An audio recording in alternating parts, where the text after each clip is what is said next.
বন্ধুরা, আমি স্বপ্না চলে এসেছি নতুন একটি মজাদার গল্প নিয়ে। আজকের গল্পটি অনেক মজাদার হতে চলেছে। আজকের গল্পটি শুনলে তোমাদের পাইপ দিয়ে ঝরনার মতো স্রোত বয়ে যাবে, তাই গল্পটি শোনার আগে অবশ্য হেডফোন ব্যবহার করো। বন্ধুরা, তোমরা যারা আমার ইমো নাম্বার চাও তারা সবাই গল্পটি পুরো শুনবে, কেননা আজকের গল্পের মাঝে আমি আমার ইমো নাম্বারটি দিব। আর হ্যাঁ, শুধুমাত্র যারা চ্যানেলটি সাবস্ক্রাইব করবে তাদেরকে আমার ইমো নাম্বার দেয়া হবে। তাহলে চলো আজকের গল্পটি শুরু করি। আমার বাসার কাজের মেয়েটি প্রতিদিন সোফায় ঘুমাতো আর গভীর রাতে চিৎকার করত। আমি তা আমার রুম থেকে শুনতে পেতাম, কিন্তু কাজের মেয়েটি সকালে স্বাভাবিক হয়ে যেত। আমি পরদিন রাতে আবার সেই চিৎকার শুনতে পেতাম। আমি অবাক হতাম সেই শব্দ শুনে।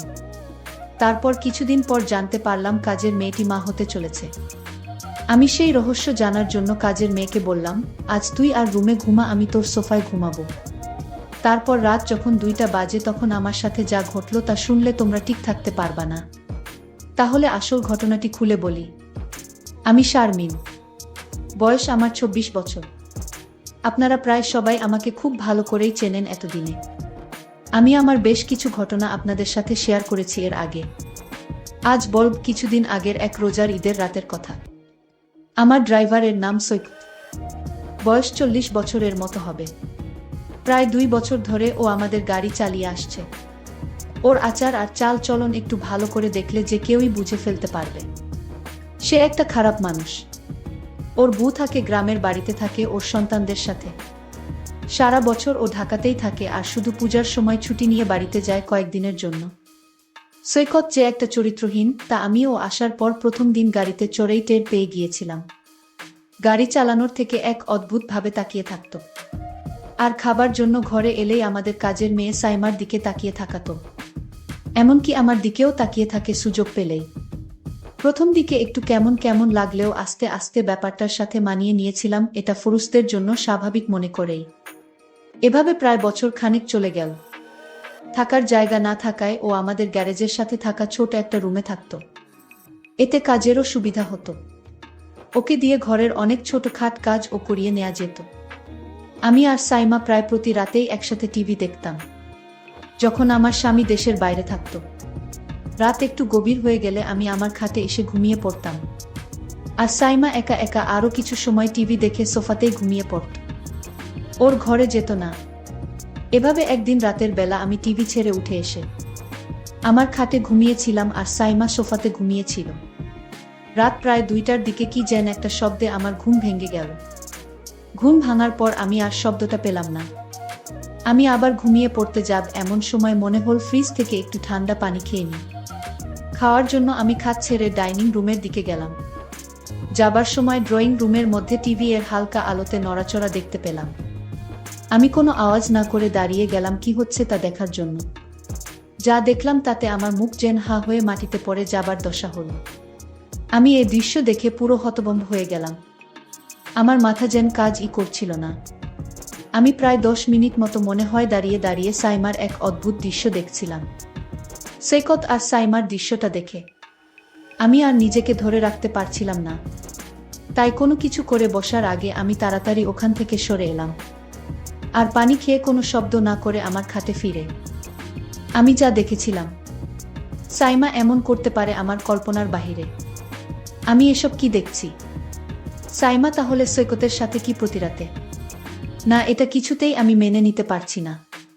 কি হচ্ছে আমার ঘরে এসব? আমি জানতাম কাজের মেয়েটি অনেক ভালো ছিল। আজ তার দৃশ্য দেখে আমি নিজের চোখকে বিশ্বাস করতে পারছি না। আমি কাজের মেয়েটাকে জিজ্ঞেস করলাম, কতদিন ধরে চলেছে? মাথা নিচু করে চুপ করে দাঁড়িয়ে রইল। আমি ওকে অভয় দিয়ে বললাম, ভয় পাস না, আমি তোকে কিছু বলছি না। কিন্তু ও যদি তোরে কিছু বলে তাহলে আমি ওকে পুলিশে দেবগু। সাইমা তখন হতচকিত হয়ে বলল, না আপা, সৈকত আঙ্কেল আমাকে জোর করে কিছু বলে নাই। আমি তো ওকে বলেছি। আমরা প্রায় 2 মাস ধইরা আমাদের চলেছে আমি ওর কথা শুনে অবাক হয়ে গেলাম। একটু পরে ওকে বললাম, কি বলছিস? তোর বাপের বয়সী একটা লোকের সাথে 2 মাস ধরে? ওকে তো তুই কাকা বলে ডাকিস। তার উপর ও একজন হিন্দু গো। সাইমা আমার কথা শুনে পুরো চুপ মেরে গেল, মাথা নিচু করে দাঁড়িয়ে রইল। আমি বললাম, কি রে, কিছু বলছিস না কেন? ও কাচুমাচু করে বলল, আপা, বিয়া ভাঙছে আমার 1 বছর আগে। তাই উনি যখন কইল তখন আমি আর না করতে পারলাম না। উনি আমাকে বিয়ের প্রস্তাবও দিয়েছে। হায় রে বোকা মাইয়া, হিন্দু ছেলে তোরে বিয়া করবে? দয়া কইরা কাউরে কিছু বইলেন না আপা। আর ওনারে আপনার বাসার কাছ থেকে বের কইরা দিয়েন না। ঘে আমি বললাম, আচ্ছা, কিন্তু তোর একবার ও মনে হলো না যে তুই একটা হিন্দু লোকের সাথে? উত্তরে সাইমা বলল, আপা, উনি হিন্দু হলে কি হবে, ওনার আচরণ অনেক ভালো। উনি মুসলমানের চেয়ে অনেক ভালো। আমি কত মুসলমান দেখেছি, কিন্তু ওনার মতো আমি কাউকে দেখিনি। যে উনি একজন হিন্দু তা শুধু নামে মাত্রই। আমি ওর কথা শুনে পুরোপুরি চুপ হয়ে গেলাম। আর কিছু না বলে আমি ওখান থেকে চলে এলাম। এভাবেই চলছিল ওদের। আমি মাঝখানে আরও অনেকবার ওদেরকে ড্রয়িং রুমের সোফাতে দেখেছি একসাথে বসে গল্প করতে। আমি আর বাধা দেইনি সাইমার কথা চিন্তা করে। এখন আসি মূল ঘটনায়। সেদিন রাতে আমি আর সাইমার অন্যান্য রাতের মতো ড্রয়িং রুমে বসে টিভি দেখছিলাম। রাত প্রায় 12টা বাজে। তার দিকে সাইমা আমাকে জিজ্ঞেস করল, আমি ঘুমাতে যাব কিনা। আমি না বললে ও বলল, সারা দিন বাড়ির কাজের চাপে ও খুব ক্লান্ত। ও রুমে ঘুমাতে চলে যাচ্ছে। এই বলে ও চলে গেল ঘুমাতে। আমি সোফাতে শুয়ে টিভি দেখতে লাগলাম। প্রায় আধা ঘন্টা টিভি দেখার পর আমারও খুব ঘুম আসতে লাগলো। কিন্তু আমি টিভি ছেড়ে বেডরুমে গেলাম না। টিভি দেখতে দেখতে আমি সোফাতেই শুয়ে ঘুম ঘুম চোখে টিভি দেখতে লাগলাম। কিছুক্ষণের মধ্যেই আমি ঘুমিয়ে গেলাম। রাত হয়তো তখন 2টা হবে। হঠাৎ একটা শব্দের কারণে আমার ঘুম ভেঙে গেল। ঘুম ভাঙার পর আমার কয়েক মুহূর্ত সময় লাগলো। পুরোপুরি সম্বিত ফিরে পাবার পর আমি বুঝতে পারলাম কি ঘটতে যাচ্ছে। আমি ঘুমের ভান ধরে ঘুমিয়ে রইলাম। আমি বুঝতে লাগলাম দেখি কি হয়। সৈকত যখন আমার সোফাতে সাইমা ভেবে আসলো। এরপর লোকটা বলে উঠল, কিরে সাইমা, এমন করিস না, আজকে কি হইল? আমার সাথে কোনো কথা বলছিস না যে? তুই কি আমার সাথে রাগ করেছিস? আমি গলার আওয়াজ শুনেই বুঝতে পারলাম যে লোকটা আর কেউ নয়, আমাদের ড্রাইভার সৈকত।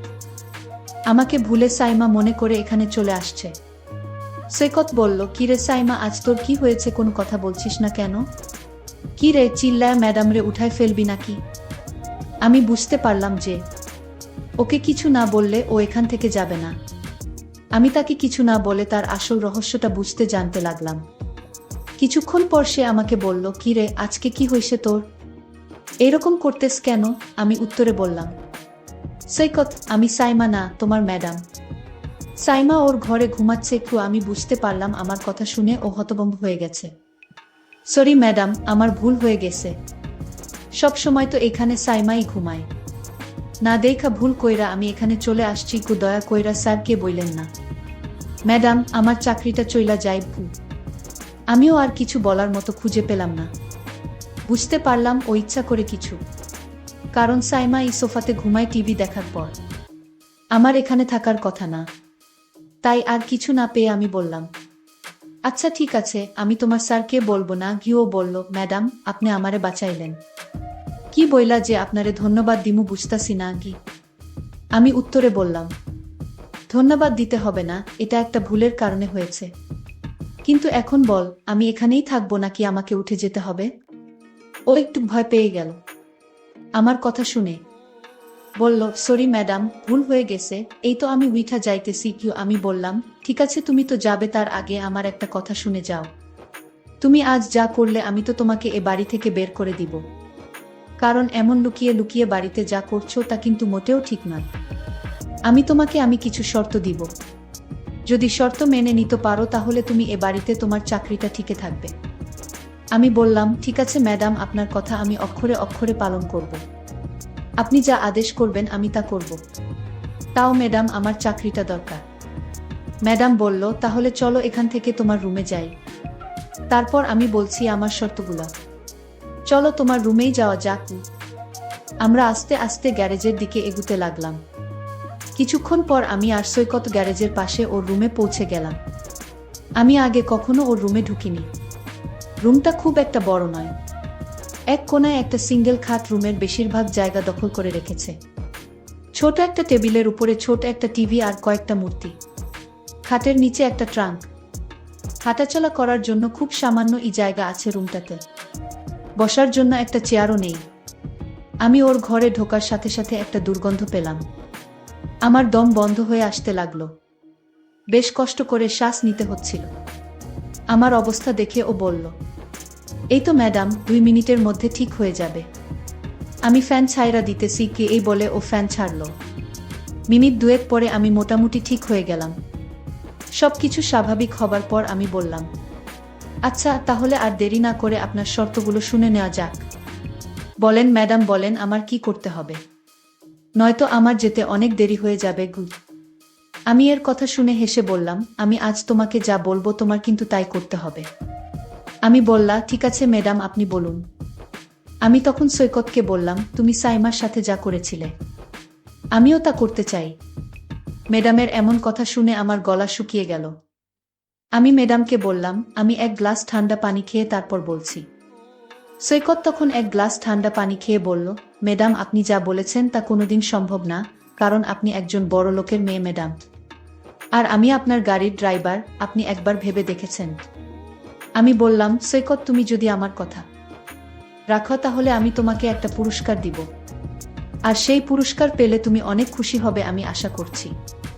ম্যাডাম আপনার কথা কি আমি না রেখে পারবো? আপনি যা বলবেন তাই হবে। ম্যাডাম তখন বলল, তাহলে দেরি করছো কেন? যাও, আমি এখন যা বলবো তাই করো। তুমি প্রথমে ঘরের জানালাটা বন্ধ করে দিয়ে আসো। আমি ম্যাডামের কথা শুনে অবাক হয়ে গেলাম। আমি ম্যাডামকে বললাম, ম্যাডাম ঘরের জানালা খোলা রেখে কি বলা যায় না? ম্যাডাম তখন রাগ দেখিয়ে বলল, আমি যা বলছি তাই করো, অতিরিক্ত কথা বলবে না। আমি বাধ্য হয়ে ম্যাডামের কথায় ঘরের জানালা বন্ধ করলাম। এবার ম্যাডামকে বললাম, এখন কি করতে হবে? ম্যাডাম বলল, যাও এবার দরজাটা বন্ধ করা। আমি ম্যাডামকে বললাম, ম্যাডাম কি বলছেন?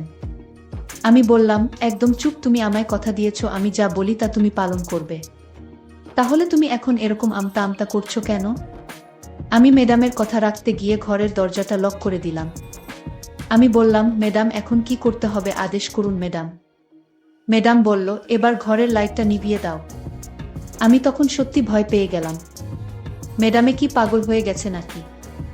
আমি বললাম, ম্যাডাম আমি পারবো না, আপনি গিয়ে লাইট বন্ধ করুন। ম্যাডাম বলল, বেয়াদব, আমার মুখের উপর কথা বলিস তুই? আমি ম্যাডামের কথা শুনে বললাম, ম্যাডাম ঠিক আছে, আপনি রাগ করবেন না, আমি বন্ধ করছি। আমি তখন হেসে হেসে বললাম, সৈকত আমি জানি তুমি একজন ভালো মানুষ, আর তাই আমি তোমাকে একটা কথা বলবো, আর সেটা হলো আমি চাই তুমি হিন্দু থেকে মুসলমান হয়ে যাও। যদি তুমি হিন্দু থেকে মুসলমান হও তাহলে তোমার সাইমাকে আমি তোমার সাথে বিয়ে দিব। আর সাইমা যেহেতু মুসলাম আর তাই তার বাবা এটা মেনে নিবে না। আমি ম্যাডামকে বললাম, ম্যাডাম কিন্তু। আমি বললাম, কোনো কিন্তু না, তুমি আমায় আগেই কথা দিয়েছো আমার কথা রাখবে। আর তাছাড়া সাইমা মা হতে চলেছে, আর তাই তোমার এখন তাকে বিয়ে করতে হবে। আর তোমার ঘরে আমি আসার কারণ হচ্ছে আমি তোমাকে পরীক্ষা করছিলাম তুমি ভালো না খারাপ। আসলেই তুমি একজন ভালো মানুষ, তুমি আমার পরীক্ষায় পাশ করলে। সাইমা যা বলছে তাহলে তা সত্যই বলছে। আসলে তোমার মতো মানুষ খুব পাওয়া বড় কঠিন।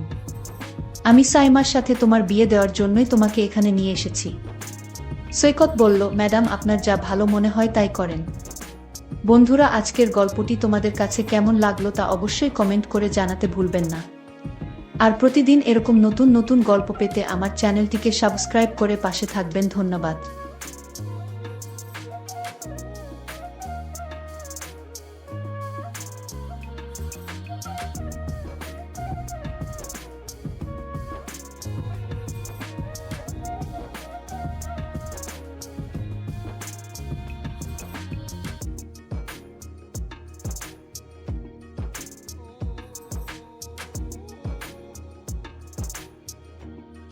বন্ধুরা, আমি স্বপ্না কষ্ট করে তোমাদের জন্য ভিডিও বানাই, তাই তোমরা পুরো গল্পটি প্রথম থেকে শেষ অবধি দেখবে।